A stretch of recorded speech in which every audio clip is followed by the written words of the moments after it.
नमस्कार, स्वागत आहे सगळ्यांचं महारथी करिअर अकॅडमीमध्ये. मित्रांनो, मागील क्लासमध्ये ना आपण ज्या बेसिक गोष्टी आहेत त्या समजून घ्यायचा प्रयत्न केला होता. ठीक आहे बघा. आता हा जो आपला पूर्ण कोर्स होणार आहे इंग्लिशचा, यामध्ये मी तुम्हाला स्टेप बाय स्टेप सगळ्या गोष्टी सांगायचा प्रयत्न करणार आहे. जेणेकरून आपल्याला इंग्लिश आली पण पाहिजे, आपली भीती पण गेली पाहिजे. त्यासोबतच आपल्याला परीक्षामध्ये सुद्धा या सगळ्या गोष्टीचा फायदा झाला पाहिजे. मित्रांनो, जर तुम्ही अगोदर तो क्लास बघितला नसेल ना, तर अगोदरचा क्लास एकदा बघा. त्यानंतर पुढे सुरुवात करा. ठीक आहे. आणि त्या क्लासमध्ये मी ज्या गोष्टी सांगितलेल्या आहेत ना, मला माहिती आहे, ज्यांनी पण क्लास बघितला त्यांनी त्या गोष्टी बिलकुल नसेल केल्या. पण तुम्ही जोपर्यंत इंग्रजीपासून पळत राहणार ना, तोपर्यंत तुम्हाला इंग्लिश बिलकुल जमणार नाही आणि तुमचे मार्क जातच राहणार. तुम्हाला सगळ्यांना माहिती आहे, की स्पर्धा परीक्षामध्ये एक मार्काचं किती महत्वाचं असतं. ठीक आहे. तर मित्रांनो, जर नवीन आला असेल ना, तर अगोदर चॅनलला काय करा, सबस्क्राईब करा. ठीक आहे. त्यानंतर या व्हिडिओला लाईक करा आणि तुमच्या मित्रांना पण शेअर करा. ठीक आहे. ज्यांना पण इंग्रजी भीती वाटत असेल किंवा ज्यांना इंग्रजी बिलकुल जमत असेल, त्यांच्यासोबत सुद्धा हा क्लास शेअर करा. मित्रांनो, चला आजच्या क्लासला सुरुवात करूया. बघा, सगळ्यात पहिले काय आहे लक्षात घ्या. इंग्रजी येण्यासाठी एकदा इंग्रजी तर समजून घ्या. इंग्रजी समजण्यासाठी काय बघा, तर इंग्रजीमध्ये ना आपले टोटल 26 अक्षर असतात. तुम्ही म्हणशाल अक्षर कोणते? तर जीच एबीसीडी असते का तेच काय असतात? अक्षर असतात. तेच काय असतात? अक्षर. मग हे जे अक्षर असतात त्यालाच आपण इंग्लिशमध्ये काय म्हणतो? अल्फाबेट्स असतात. म्हणजे आपले टोटल 26 अल्फाबेट असतात. लक्षात घ्या, इंग्रजी कशी तयार झाली सगळ्या काही गोष्टी आपण शिकणार आहोत. बघा, काय असतात? 26 अल्फाबेट असतात. माझं बरोबर आहे, 26 अल्फाबेट असतात, काय प्रॉब्लेम नाही. पण हे जे 26 अल्फाबेट असतात का, हे 26 अल्फाबेटचे दोन वेगवेगळे प्रकार असतात. ठीक आहे. आता कसे बघा, इकडे आपण 21 असतात व्यंजन, 21 असतात व्यंजन, त्यालाच आपण इंग्लिशमध्ये म्हणतो कन्सोनंट. त्यालाच काय म्हणतो आपण इंग्लिशमध्ये? कन्सोनंट. ठीक आहे. आणि 5 असतात स्वर. हेच सगळ्यात जास्त महत्वाचे आहे, जे की ए, ई, आय, ओ, यू हे 5 काय असतात? स्वर असतात. त्यालाच आपण इंग्लिशमध्ये म्हणतो ओवेल्स. ठीक आहे. लक्षात आलं? 26 अल्फाबेट म्हणजे 26 अक्षर असतात, त्यालाच आपण अल्फाबेट्स म्हणतो. त्याचे दोन प्रकार पडतात. एक असतात व्यंजन, त्यालाच आपण कन्सोनंट म्हणतो. एक असतात स्वर, त्यालाच आपण काय म्हणतो? ओवेल्स म्हणतो. ठीक आहे. बघा, या 26 अक्षरांचे ना 44 आवाज निघतात. आता तुम्ही म्हणशाल अक्षर तर 26 आहे, मग आवाज 44 कसे निघतील? तर बघा, समजा मी एक शब्द घेतला कॅट आणि एक शब्द घेतला का, दोन्ही शब्द सारखेच आहे. ठीक आहे. फक्त इथे टी आणि टार आहे. मग हे जे कॅट ठिकाणी लक्षात घ्या, याच्यामध्ये जो ए आला ना, त्याचा उच्चार झाला ऍ. त्याचा उच्चार काय झाला? ऍ. बरोबर. आणि दुसरा शब्द आहे ना कार. दुसरा शब्द काय आहे? कार आहे. बरोबर आहे. याच्यात पण ए आला आणि याचा उच्चार झाला आ. बघा, एका एचा उच्चार झाला ऍ आणि एका याचा उच्चार काय झाला? आ झाला. मग असेच वेगवेगळे 44 आवाज ह्या स्वरांपासून, ह्या व्यंजनापासून, ह्या कन्सोनंट पासून निघत असतात. ठीक आहे. बघा, मी तुम्हाला मराठी आणि इंग्लिश दोन्ही सोबत घेऊन चालायचा प्रयत्न करतोय, म्हणजे जेणेकरून तुमची अंडरस्टँडिंग बेस्ट होईल. बघा, आता पुढे बघा, लक्षात घ्या, जे मी तुम्हाला समजून सांगितलं ओवेल्स असतात. किती ओवेल्स असतात? 5 असतात. कोणते कोणते? ए, ई, आय, ओ आणि यू. ठीक आहे. हे काय असतात? 5 स्वर असतात, ओवेल्स असतात. ठीक आहे. बघा, बरोबर आहे. मग जे याच्या व्यतिरिक्त उरले का, त्यालाच आपण म्हणतो कन्सोनंट. त्यालाच काय म्हणतो? कन्सोनंट्स. ठीक आहे. मग कन्सोनंट्स काय असतात? हे सोडून सनी जेवढे पण 21 अक्षर होतात तेवढे टोटल काय असतात? कन्सोनंट असतात. इथपर्यंत तुम्हाला समजलं असेल. बरोबर आहे. आता लक्षात घ्या समोर बघा, आता आपण बघितले अल्फाबेट. बरोबर. काय बघितले? अल्फाबेट बघितले. मला सांगा बघा, जर आपण अल्फाबेटचा ग्रुप तयार केला ना, अल्फाबेटचा ग्रुप तयार केला ना, त्याच्यापासून सनी वर्ड तयार होतं. ठीक आहे. काय तयार होतं? वर्ड. आणि वर्डचा ग्रुप जर तयार केला ना, त्याच्यापासून काय तयार होतं? सेंटेन्स तयार होतं. काय तयार होतं? सेंटेन्स. ठीक आहे. आता सेंटेन्सलाच आपण काय म्हणतो? वाक्य असं म्हणत असतो. ठीक आहे. बघा, आता अल्फाबेट म्हणजे कसं, समजा मी 3 अक्षर एकत्र केले, समजा ई घेतलं, ए घेतलं आणि टी घेतलं. आता हे 3 अक्षर काय केले? एकत्र केले, म्हणजे अल्फाबेट काय केले? एकत्र केले. आता याच्यापासून एक शब्द तयार झाला. बरोबर आहे. याच्यापासून एक काय झाला? शब्द तयार झाला. तो काय झाला? ई ए टी म्हणजे एक शब्द तयार झाला. बरोबर आहे. समजा मी एक अक्षर घेतलं व्ही डब्ल्यू आणि एक घेतलं ई. आता हे तयार झालं व्ही. बरोबर. एक घेतलं ई ए टी एस, हे अक्षर जोडले, इट शब्द तयार झाला. बरोबर आहे. आणि त्याच्यानंतर एक घेतला, समजा एक अक्षर घेतलं मँगो. लक्षात घ्या, व्ही इट्स मँगो. आता 3 शब्द एकत्र केले, 3 शब्द एकत्र केले म्हणजे हे काय तयार झालं? सेंटेन्स तयार झालं. काय झालं?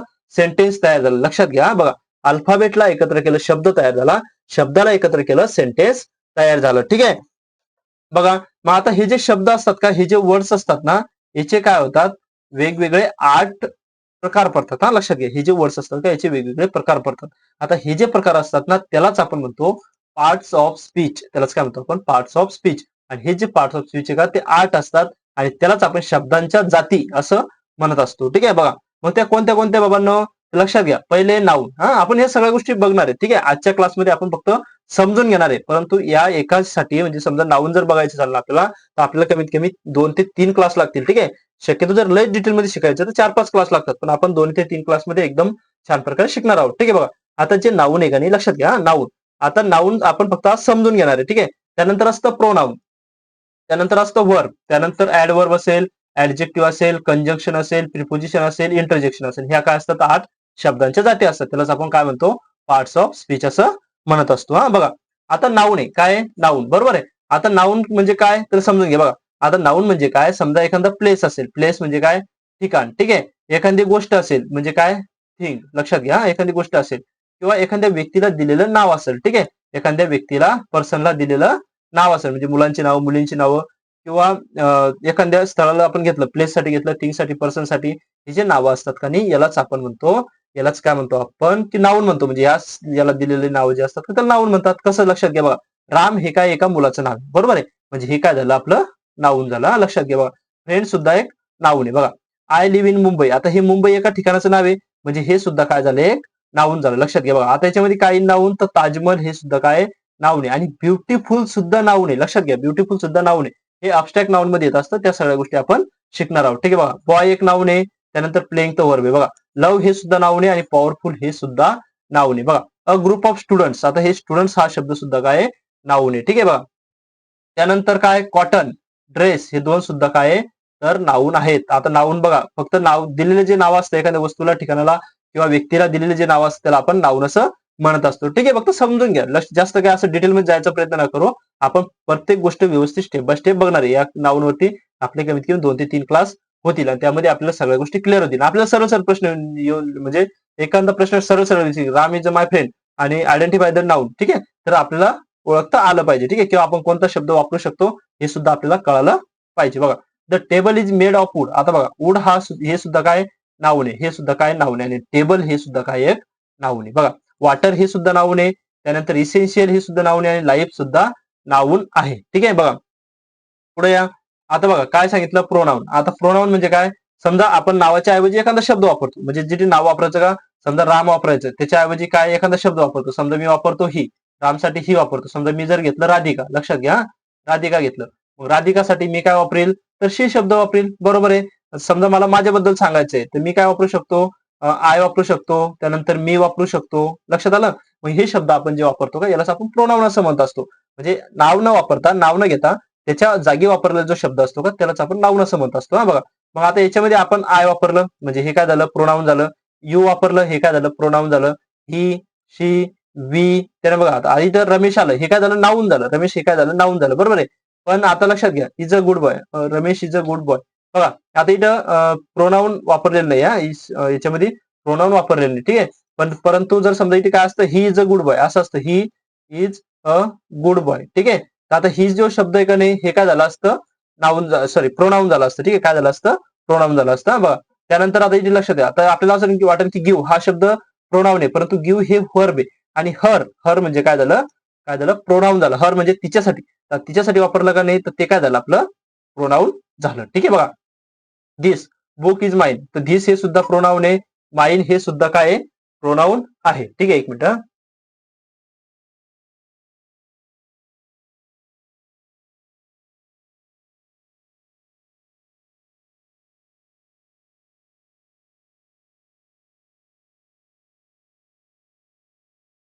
बघा आता त्यानंतर धिस हे सुद्धा आहे. हवर्स हे सुद्धा काय एक प्रोनाऊन आहे. बघा बॅग बॅग हे काय एक नाऊन आहे आणि हर्स हे काय सुद्धा हे काय प्रोनाऊन आहे. ठीक आहे चला पुढं बघा आता व्हर्ब आहे. आता आपण व्हर्ब समजून घ्या लक्षात घ्या व्हर्ब. आता व्हर्बलाच आपण दुसऱ्या शब्दामध्ये ऍक्शन वर्ड असं म्हणत असतो. काय म्हणत असतो ऍक्शन वर्ड म्हणत असतो. हा बघा म्हणजे ऍक्शन वर्ड म्हणजे काय आता एखादी क्रिया आपण करतो त्यालाच आपण काय म्हणतो व्हर्ब असं म्हणतो. समजा आपण काय घेतलं प्ले शब्द घेतला मग आता ही काय खेळण्याची एक क्रिया आहे खेळतोय ना आपण तर मग ही काय झाली एक क्रिया झाली आणि क्रिया झाली म्हणजे हे काय झालं आपलं व्हर्ब झालं. ठीक आहे बघा लक्षात घ्या जसं की ह्या तुम्हाला एक सेंटेन्स दिलं ठीक आहे याच्यामध्ये काय लिहिलं राघव इज प्लेइंग क्रिकेट. आतापर्यंत आपण नाऊन बघितलं बरोबर आतापर्यंत आपण प्रोनाऊन बघितलं बरोबर आतापर्यंत आपण काय बघतोय व्हर्ब बघतोय. मग आता नाऊन आणि प्रोनाऊन पण आपल्याला ओळखता आलं पाहिजे बरोबर आहे. मग याच्यामध्ये नाऊन काय येईल याच्यामध्ये नाऊन काय येईल राघव राघव हे काय नाऊन आहे बरोबर आहे.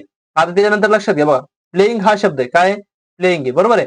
आता प्लेइंग काय झालं वर्ब झालं कारण खेळण्याची क्रिया म्हणजे काय वर्ब. हा बघा त्यानंतर क्रिकेट लक्षात घ्या मीरा इज ब्युटिफुल आता मीरा काय झालं नाऊन झालं परंतु हे जे ब्युटिफुल आहे का नाही बघा मीरा इज ब्युटिफुल आता ब्युटिफुल हे काय नाऊन आहे मीरा सुद्धा नाऊन आहे ब्युटिफुल सुद्धा नाऊन आहे. मग आता वर्ब कोणतं आहे तर हे इज आता इथे लक्षात घ्या बघा हे इज आहे का नाही हे आहे आपलं हेल्पिंग वर्ब वगैरे काय असतं ते आपण समोर शिकणारच आहोत. ठीक आहे बघा. आता इज हे हेल्पिंग वर्ब आहे, बरोबर आहे. परंतु इथं कसं आलं, तर इथं हे इज हे मेन वर्ब झालं. ठीक आहे. ज्या ठिकाणी हेल्पिंग मेन वर्ब नसतं त्या ठिकाणी हेल्पिंग वर्ब मेन वर्बचं काम करत असतं. जसं की मी जर म्हटलं आय एम अ टीचर, बघा आय एम टीचर. आता याच्यामध्ये कोणताही वर्ब नाही, तर मग एम हे काय झालं, मेन वर्ब झालं. ठीक आहे. बघा आता वी सी अ लाईन, आता बघा वी सी अ लाईन आपण काय बघतोय, वर्ब, बरोबर आहे. मग वी काय झालं, प्रोनाउन झालं, बरोबर आहे. सी काय झालं, वर्ब झालं. आणि त्याच्यानंतर लायन, लायन हे सुद्धा काय नाऊन आहे, कारण एका प्राण्याला दिलेलं ते काय नाव आहे. बघा आय हे काय झालं, प्रोनाउन. रन हे झालं वर्ब. बघा आता मॉर्निंग हे सुद्धा काय झालंय, नाऊन झालं. ठीक आहे बघा. त्यानंतर लक्षात घ्या, राधिका रीड्स अ बुक, आपल्याला काय पाहिजे, वर्ब पाहिजे. मग काय झालं, रीड्स हे काय वर्ब आहे. हा रीड्स हे काय वर्ब आहे. ठीक आहे बघा. त्यानंतर आता आपल्याला बघायचं ऍडवर्ब. आता बघा ज्या शब्द वर्ब बद्दल माहिती सांगतो त्याला ऍडवर्ब म्हणतात, म्हणजे वर्ब बद्दल माहिती सांगितली पाहिजे. हा बघा, ही रन्स फास्ट, फास्ट पळतोय, बरोबर आहे, पळतोय, रन करतोय. ठीक आहे. पण कसा करतोय, फास्ट करतोय. कसा करतोय, फास्ट. लक्षात घ्या, रन करतोय पण कसा करतोय, फास्ट करतोय. मग आता हे फास्ट कशाबद्दल वापरलं, तर ह्या रन बद्दल वापरलं. ठीक आहे. फास्ट कशाबद्दल वापरलं, या रन बद्दल वापरलं. म्हणून सनी यालाच काय म्हणतो आपण, हे काय झालं आपलं ऍडव्हर्ब झालं, कारण हे व्हर्ब बद्दल माहिती सांगतंय. बरेच जण ऍडव्हर्ब आणि ऍडजेक्टिव्ह याच्यामध्ये कन्फ्युज होत असतात. परंतु आता तुम्हाला मी पुढे समजून सांगतो की ऍडजेक्टिव्ह काय. मग ऍडजेक्टिव्ह आणि ऍडव्हर्ब याच्यावर तुम्ही कन्फ्युज होणार नाही. बघा शी सिंग्स ब्युटिफुल, आता बघा ती गाणे म्हणते, कशी म्हणते, ब्युटिफुल, सुंदर म्हणते. मग सुंदर म्हणते म्हणजे ब्युटिफुल हे काय झालं, सिंग्स बद्दल माहिती सांगते, म्हणजे हे काय झालं, ऍडवर्ब झालं. हे काय झालं, ऍडवर्ब झालं. ठीक आहे. बघा लक्षात घ्या,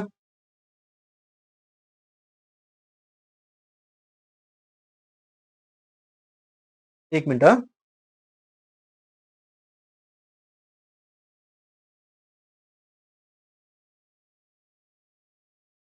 तर ते मोबाईल सायलेंट करायचं विसरलो. बघा आता वैभव स्पीक्स लाऊडली, आता लाऊडली शब्द एक नाही, हा काय झाला आपला ऍडवर्ब झाला. ठीक आहे. त्याच पद्धतीनं I will come tomorrow, tomorrow sorry tomorrow, तर टुमॉरो हे सुद्धा काय झालं आपलं ऍडवर्ब झालं. ठीक आहे. अर्ली हे सुद्धा काय झालं आपलं ऍडवर्ब झालं. हा बघा आता ऍडजेक्टिव्ह आहे. आता ऍडजेक्टिव्ह सुद्धा समजून घ्या. आपण जे व्हर्ब बघितलं, सॉरी ऍडवर्ब बघितलं, काय बघितलं, ऍडवर्ब बघितलं, ते व्हर्ब बद्दल माहिती सांगत होतं. कशाबद्दल सांगत होतं, व्हर्ब बद्दल. पण हे जे ऍडजेक्टिव्ह आहे का, हे नाऊन बद्दल सांगतं. ऍडजेक्टिव्ह आहे का, हे नाऊन बद्दल सांगतं. कसं लक्षात घ्या बघा, शी इज ब्युटिफुल गर्ल, आता बघा ब्युटिफुल आहे पण कोणाबद्दल सांगितलेलं, गर्ल आहे, बरोबर आहे. पण ब्युटिफुल आहे तर आता वर्ब बद्दल आहे का, नाही, कशाबद्दल आहे, प्रोनाऊन बद्दल आहे. नाऊन बद्दल सांगतं किंवा प्रोनाऊन बद्दल सांगतं. ठीक आहे बघा. आता नाऊन बद्दल सांगतंय म्हणजे ब्युटिफुल काय झालं, हे एक ऍडजेक्टिव्ह झालं. ठीक आहे. तुम्हाला पेपरमध्ये सरळ सरळ प्रश्न येतात, त्याच्यामुळे ह्या सगळ्या गोष्टी जमल्या पाहिजे. आता तुम्हाला प्रश्न पडला असेल की एका क्लासमध्ये होणार आहे का, तर नाही, आपण सेपरेट क्लास प्रत्येकाची बघणार आहोत. परंतु आज फक्त एक इंट्रोडक्शन क्लास म्हणून सगळ्या गोष्टी समजून घ्या. बघा he is an honest, honest म्हणजे कसं, प्रामाणिक. मग आता प्रामाणिक म्हणजे कोण आहे, तो, ही म्हणजे तो, म्हणजे हे कशाबद्दल सांगितलं, प्रोनाऊन बद्दल सांगितलं. आणि प्रोनाऊन बद्दल सांगितलं म्हणजे हे काय झालं, ऍडजेक्टिव्ह. हे ब्ल्यू काय झालं, ऍडजेक्टिव्ह. त्यानंतर काय, स्मॉल कॅट, आता स्मॉल काय कॅट, स्मॉल इज, स्मॉल काय झालं, इट इज, इट बद्दल सांगितलेली माहिती म्हणून स्मॉल इज काय येईल, हे सुद्धा आपलं काही एक ऍडजेक्टिव्ह. ठीक आहे. शॉर्ट बॉय हे सुद्धा काही ऍडजेक्टिव्ह. बघा व्यवस्थित लक्ष द्या. He runs fast, he runs fast. आणि she is a beautiful, she is beautiful म्हणून जास्त ब्युटी. आता दोन वाक्य घेतले, लक्षात घ्या. बघा आता रन्स फास्ट, फास्ट हा शब्द काय झाला, ऍडवर्ब झाला. का, कारण तो रन बद्दल सांगतोय आणि त्याच्यामध्ये सरळ सरळ वर्ब लिहिलंय, ऍडवर्ब मध्ये काय लिहिलंय, वर्ब लिहिलंय. आणि ब्युटिफुल हे कशाबद्दल सांगतंय, प्रोनाऊन बद्दल सांगतंय. म्हणून आपण काय म्हणू शकतो, हा काय ऍडजेक्टिव्ह. ऍडजेक्टिव्ह आणि ऍडवर्ब मध्ये कन्फ्युज व्हायचं नाही. ठीक आहे. बघा आता कंजंक्शन, कंजंक्शन लक्षात ठेवायचं. बघा कंजंक्शन एकदम भारी समजून सांगणार तुम्हाला. बघा सध्या फक्त लक्षात घ्या, जेव्हा दोन शब्द जोडतो ना त्याला कंजंक्शन आपण म्हणतो. जसं की समजा अँड असेल, tea and coffee, poor but happy. बघा she is poor but happy, but working, but झालं, त्यानंतर बिकॉज झालं, ऑर झालं, त्यानंतर फॉर झालं. हे शब्द काय असतात, हे सगळे असतात कंजंक्शन. ठीक आहे. कंजंक्शन वगैरे सगळ्या गोष्टी आपण समजून घेणारच आहोत. पण सगळ्यात लक्षात घ्या, फक्त दोन वाक्य जोडतात किंवा दोन शब्द जोडतात, बघा, किंवा दोन फ्रेसेस जोडतात.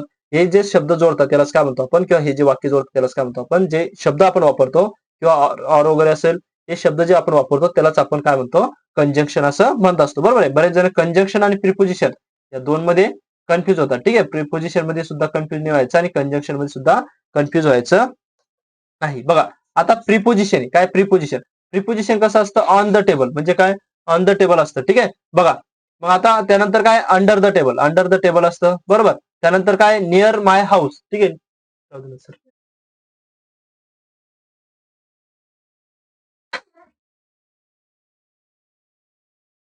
त्यानंतर काय असतं ऑन सॅटर्डे. ठीक आहे, काय असतं ऑन सॅटर्डे असतं बघा. त्यानंतर काय आय गो टू स्कूल बघा. आता हे टू शब्द आहे का नाही, हा काय झाला आपला प्रिपोजिशन झाला. ठीक आहे, त्यानंतर काय फ्रॉम हा शब्द सुद्धा काय आपला फ्रॉम हा सुद्धा शब्द काय आपला प्रिपोजिशन आहे. ठीक आहे बघा. त्यानंतर इंटरजेक्शन. आता बघा शेवटचं इंटरजेक्शन लक्षात घ्या बघा. जेव्हा आपण आश्चर्यचकित होतो ना, तेव्हा काय वापरतो वाव असा शब्द वापरतो बरोबर वाव.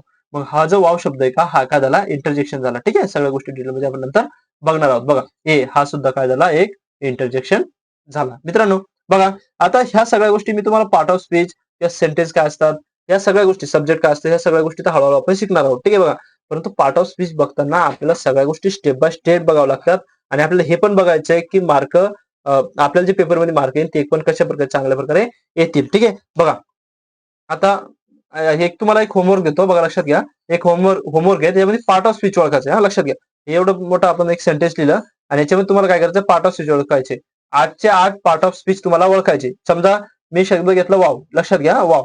आता तुम्हाला माहिती हे काय इंटरजेक्शन आहे. मग तुम्ही काय करणार वाव शब्द लिहिणार आणि इंटरजेक्शन लिहून सनी खाली मला कमेंट करून सांगणार बघा. राम काय येईल, अँड काय येईल, त्यानंतर हीच काय येईल, फ्रेंड काय येईल, त्यानंतर प्लेइंग काय येईल, त्यानंतर हॅपीली काय येईल, बिग काय येईल, ग्राउंड काय येईल, बिकॉज काय येईल. या सगळ्या गोष्टी ओळखायच्या आहे की नाऊन आहे, प्रोनाऊन आहे, ऍडजेक्टिव्ह आहे, ऍडव्हर्ब आहे, कंजंक्शन आहे, प्रिपोजिशन आहे का इंटरजेक्शन आहे, ह्या सगळ्या गोष्टी ओळखायच्या आहे आणि मला कमेंटमध्ये सांगा. ठीक आहे बघा. तरी मित्रांनो तुम्ही जर इथपर्यंत व्हिडिओ बघितला असेल तर राजांनो लक्षात घ्या. जर नवीन आला असेल ना तर पहिले काय करा चॅनलला सबस्क्राईब करा. ठीक आहे, चॅनल जर सबस्क्राईब केलं ना तर तुम्हाला काय होईल हे सगळे जे क्लासेस ते वेळेवरती भेटत राहतील. ठीक आहे, आणि त्याच्या व्यतिरिक्त ज्या मित्रांना इंग्रजीची भीती वाटत असेल ना त्यांच्यापर्यंत हा क्लास पोहोचायचा आहे. म्हणजे काय करायचं शेअर करायचं आहे. पोहोचायचं आहे म्हणजे घेऊन जायचं नाही, त्यांच्यापर्यंत काय करायचं आहे शेअर करायचं आहे. ठीक आहे, तर मित्रांनो भेटूया पुढच्या क्लासमध्ये.